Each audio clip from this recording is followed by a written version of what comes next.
দিনে বিএনপি, রাতে আওয়ামী লীগ করছে, তাদের সদস্যপদ নবায়ন হবে না।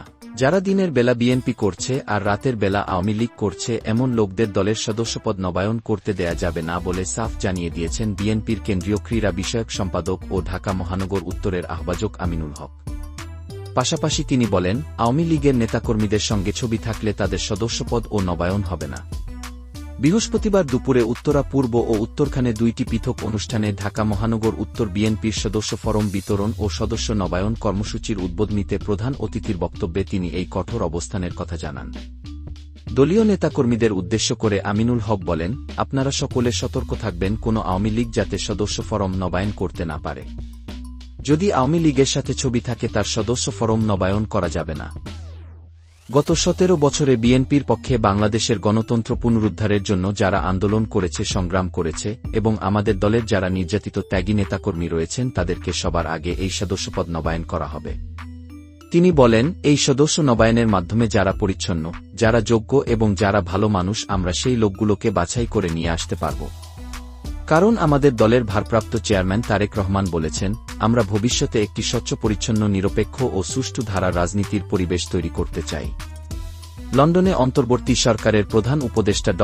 মুহাম্মদ ইউনূসের সঙ্গে বিএনপির ভারপ্রাপ্ত চেয়ারম্যান তারেক রহমানের বৈঠক পছন্দ হয়নি বলে কয়েকটি দলের মন খারাপ বলে মন্তব্য করেছেন আমিনুল হক। তিনি বলেন, সবাই যখন লন্ডন বৈঠক ফলপ্রসূ হয়েছে বলে সিদ্ধান্ত গ্রহণ করেছে, তখন দেশের কয়েকটি দল ড. ইউনূস, তারেক রহমানের বৈঠকটি তাদের পছন্দ হয়নি বলেই তাদের মন খারাপ। তাদের মন খারাপের কারণেই তারা বিভিন্ন মিটিং-এ অংশ নিচ্ছে না। কর্মসূচিতে প্রধান বক্তার বক্তব্যে ঢাকা মহানগর উত্তর বিএনপির সদস্য সচিব মোস্তফা জামান বলেন, যারা দুর্দিনে দলের পাশে ছিল না এবং আওয়ামী লীগের সাথে সম্পর্ক ছিল এমন লোকদের ভুলেও দলের সদস্য নবায়নের আওতায় আনা যাবে না।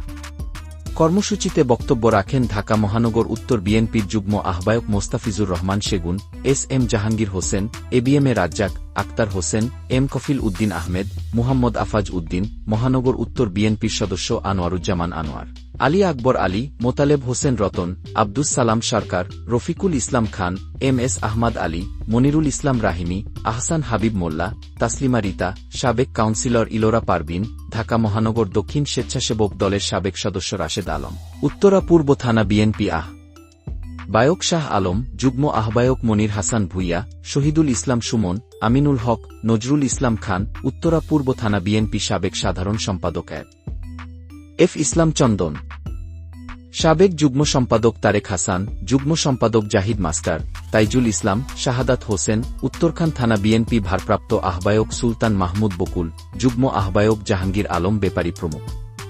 সকলের উচিত এবং দেশের সকল জেলা থেকেই এই উদ্যোগ শক্তভাবে গ্রহণ করা উচিত। আমরা দেশবাসী চাই সুস্থ রাজনৈতিক পরিবেশ ও দেশপ্রেম। আমরা আমাদের সমাজটাকে সুস্থ রাখতে পারলে আমাদের সমাজ ও পরিবার নিরাপদে ভালো থাকবে।